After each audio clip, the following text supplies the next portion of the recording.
Ohio gozaimasu shredheads, and welcome to Questions and Comments 13. If you have any questions or comments, leave them down in the comments below. And let's get on with this thing with the first comment. The first question comes from Luke Offfield, and he writes, "Your playing gets better in every video. I really dig the technique of quickly sliding down to a note. I forget the name of the motion. You've clearly been working on that a lot, and it shows. Speaking of progression, what's been the most useful technique you've learned that has helped you improve your soloing?" And that's a great question. Thank you so much for your question. There has been at least like 3 big things that have helped me when it comes to soloing. The very first thing was 2-hand tapping. The first thing I ever learned on guitar was just chords, basic boring chords. But when I got an electric guitar and I started taking lessons, I had an awesome teacher, and he showed me stuff. He showed me everything that Eddie Van Halen did, and I thought that was an immense help for me because it really sparked a lot of motivation within me, and it really made me want to play guitar a lot. And he showed me 2-hand tapping. He showed me the intro for Hot for Teacher. I couldn't play it exactly perfectly because I couldn't stretch my fingers all the way like this. So I played it kind of like this between a couple frets. It was one fret down, but I played that enough times where I got 2-hand tapping down, and I just played 2-hand tapping for like 2-3 years. Almost exclusively because I loved the sound of it so much. But it really just sparked my love for guitar, the 2-hand tapping, and that really got me into playing more. The second thing was alternate picking. I used to do the cage system with the scales. The cage system has 5 patterns, and I think the cage system is awesome for remembering where things are. And I kind of use a little bit of an aspect of the cage system now. I only think of, when I do diatonic scales, I use 3 notes per string because they're better for alternate picking. But when it comes to cage, they have 5 to cover the entire neck. And honestly, I think 7 is a bit too much. I think 5 is the perfect amount of scales so that you can memorize, or you can navigate the entire neck without too much complication. And I kind of use a hybrid version of the 3 note per string scales, but I only do 5 of them. And that really helps me a ton. But like alternate picking was so big for me because when you're doing the cage system, it's not 3 notes per string. So it's not the exact same picking pattern every single time like 3 notes per string is, which is why I switched over to 3 notes per string. But with alternate picking, everything becomes more automatic and you don't have to think about it as much. And alternate picking was huge for me, and it made me make less mistakes, and that was a huge improvement. I would say it brought me to the next level from my 2-hand tapping days to my more, I don't know, alternate picking days, I guess. And the third one, I don't know if this is a technique, but this is something I've learned last year, is that play slow all the time. Like if you can't play anything fast, like perfectly, always play slow, because your muscle memory is always aware of what you're doing, and it's always molding itself into what you're playing. And so I've been playing at a slower speed if I can't play something. If I make a mistake, I play slower, and I try to embed the ideal way of playing it into my own playing. So when I do go to perform, although I might not be playing at full top speed, I'm playing it a lot more clear and a lot less messy than I used to, and that's been a huge thing for me.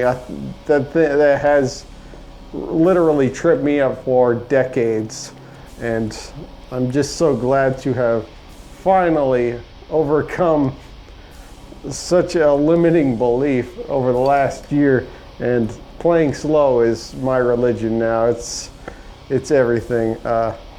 But thank you so much for the question. I really appreciate it. Okay, the next comment comes from Ben Hackett. He says, and this is from the Does the Marshall MG15 Sound Good video, and he says, a great and sadly underestimated and underappreciated amp. I've had mine a few years as part of a modest amp collection. It's got a great tone, but is a finicky little beast and takes practice to dial in great tone. The reverb model MG15R has spring reverb, whereas most practice amps have digital reverb, if any. And I will agree, when I first got this amp, it was a bit harder to dial in. It has the fizzy Marshall MG type of sound to it, and it's I would say it is a definite improvement over the MG10. The bigger speaker really helps out a lot, but it took me a while to really get used to the sound of it. It still has that solid state fizz to it, but thank God for the 3-band equalization, because you can really dial it into what you want. I would say after you give it a few days though, your mind will become more and more accustomed to the sound. I felt the same way about the Orange Crush 12. I really like it, but it has a naturally fatter sound to it, and it took me a while to get used to the Orange Crush 12 as well. But I really like it. It's a great amp, underappreciated, yes. It's a definite buy for somebody just starting guitar or just somebody on a budget. It works really, really well. Okay, the next comment is by Dead Barry They're Dead. Bro, I want to ask, can I get a clean tone with EMG 81 without getting little distortion? Because I love EMGs. I want to know about them. Someone said that you can't get a clean tone without little distortion, and here I can see that they sound awesome. And yes, you can definitely get a pure clean tone out of an EMG 81 or a 60. Just, I think most EMGs you can get a pure tone out of. It's a huge reason why I decided to remove the Seymour Duncan blackouts I used to have and then go back to EMGs here.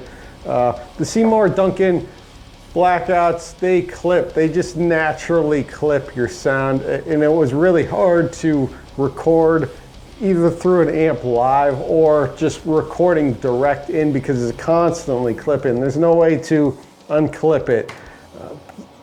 The natural Seymour Duncan blackout is just a clip, even though it comes with like 10 decibel boost, which clips it even more. But it was just not flexible enough for me to record with, that I decided to go back to EMGs, because EMGs are hot by nature, but they just work really well still for recording, and they're worth every penny. They work really well for active pickups. You get that hot sound that you would get from a hot passive pickup without the noise, and it's perfect. Okay, the next comment comes from Johnny Guitarist, and this is on Is the Chord Pandora Still Good video, and he says, dude, I just got one of these from a yard sale. Can't wait to get home and plug it. It sounds awesome. Yes, this is I love the Chord Pandora. I use it every single day to practice. It's a great model. I think it is a bit dated though. I used the loop feature in it, and the loop, if you try to record long enough, it does sound like gargled mess, but it's still good enough for me and what I'm doing to help practice improvising and help just practice licks in general. The sounds that come from it, the tones are pretty decent, and I think it's a great little thing. I think Korg should come up with another Pandora, like an updated version of Pandora. They may have, I don't know. But I would totally buy it if they did. I really like the Pandora, and I've been using it since the early 2000s when the PX4 came out, and it's awesome. Okay, the next one is from I am Zach M. Okay, this is on how good is the Jim Root Tele, and he's like, these riffs are killer. What's the tuning you placed it in? The tuning I used back in the day was C standard with the Jim Root guitar. I really like the heavy tone of it. It was great. It really confused a lot of people on YouTube. Like, why are you not in tune?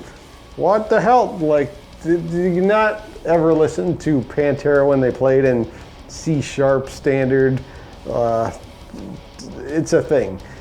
But yeah, I really like the heavy tone of drop tuning back in the day. I don't use it anymore because I have the Whammy DT, and I can just electronically down tune the guitar if I need to. And E standard is just my thing. It's easier for me to just pick up a guitar and then learn a song because it's in E standard, and change it electronically, transpose it electronically if I have to, than having to completely change the whole tuning of the guitar, as well as adjusting the truss rod and then calibrating the tuners as well. It's a big piece of work, and I think just the Whammy DT just eliminates so much of that work, and that's what I like to do nowadays. E standard for life for me, I guess.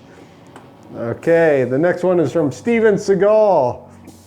What kind of amp is that? I know it's a Boogie, can't make out which one. This is on what is the best wah-wah pedal for metal. I don't blame you. That video, it was my first gear review, and the camera I was using sucks a lot. It's really just messy all around. I kind of want to revisit that wah pedal just to give it a better look and feel to it, because it's not a pretty video. But the amp itself is a Mesa Boogie F100. I bought this thing back in the early 2000s, and it's, out of all the amps I've had and all the amps that I've gone through a ton, like a ton. This amp has been with me since the early 2000s, and it's been really stable. I thought it was broken for like 10 years, but little known fact, I just threw a fuse in there and it works. And I've been using it the last couple of years, and I've really started appreciating Mesa Boogies even more, especially like when I watched the interviews from Randall. I want to say Randall Jackson, but I don't think that's his name. It's Randall. But I really like the fact that they just sound awesome, and they're easy to change the tubes out on, and they just work really well. They sound great for rhythm, they sound good for soloing, they sound great for cleans. The only bad part about Mesa Boogies is they're pretty expensive, but they're great amps. Okay, the next one is by Mon Mixer. This is on the What is a Good Peavey 112 tube amp video. He says, nice video, and I agree. Great amplifier, and the distortion channel is a bit fizzy, though, as people say, but I like it just fine. And he also writes, also great amp for Southern Rock, great natural feedback, and I agree with both of those. It's a classic amp. Like, it's very underrated, but not too many people know about the amp, and it works really, really well. It definitely has this kind of creamy sound to it that I really like. When I first plugged into the amp, I was really inspired by the sound. It is a tube amp, but it has that tube feel to it, and it has that creaminess to it that really makes it different sounding. Like, I haven't had an amp that had that type of feel and sound to it in a while, and I really like it. I think it's a great little amp. If you see one used, it's worth the buy, and for Southern Rock I think it'll work really, really well. It doesn't have the like a massive amount of gain to it that you would need for like Lamb of God or anything, but for Southern Rock and just maybe even hard rock, it will work really, really well. Okay, this is on the Lydian Jam video, and this is from Foduk Forong VN. Hopefully I said your name right. I'm not the best at saying names, but he says, wonderful work, my friend, and thank you so much. And the DD Files on the Lydian Jam also said, awesome jam, bro, and I want to thank both of you guys. Thank you so much for commenting. It's that video itself has taken me like decades to do, because before I could never improvise for that long without making ridiculous amounts of mistakes. If I find a old video of myself improvising, you will see the stark difference between that video and the video before. I think my progress has helped a lot, as my progress has came to fruition a lot over the years after seeing that video, my old videos of me just making massive mistakes, and this video where, you know, I make a few mistakes but I save them a bit. And I think that really the whole idea of slowing things down and playing so that your muscle memory can catch up is such a huge thing, and it's been a very aha moment for me this year. And I could never make that video a year ago, and to me, putting out a video like that was really just a personal accomplishment for me. I'm like, I could never do this last year, but it was something that I was constantly working at, and I feel like I finally found the solution for the problem I had with that video, and it worked out, and I'm really glad about it. So the next comment is from Paul Henderson, and this is on I played an awful guitar solo with this dirt cheap looper pedal video about the Flamma looper, and he responded to what he uses to loop, and he says the one in Hotun Vailton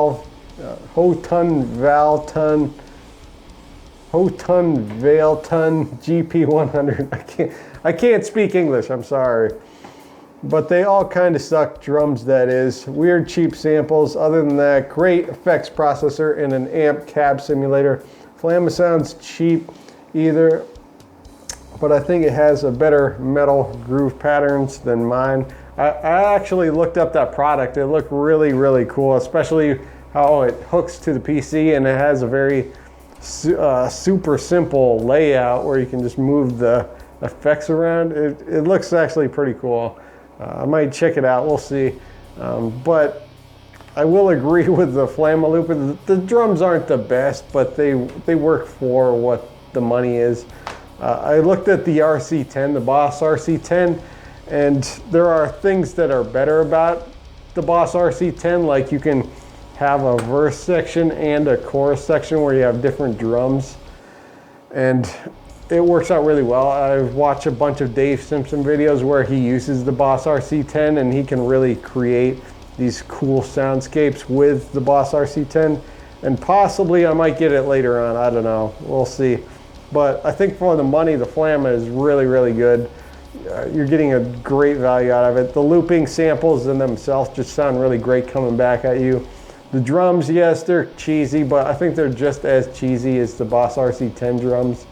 So that was all the comments for this week. Thank you so much for commenting and giving me questions. If you have any comments and questions for next week's comments and questions, leave them in the comments. I don't think I've ever said comments this many times in a sentence before. Thank you so much.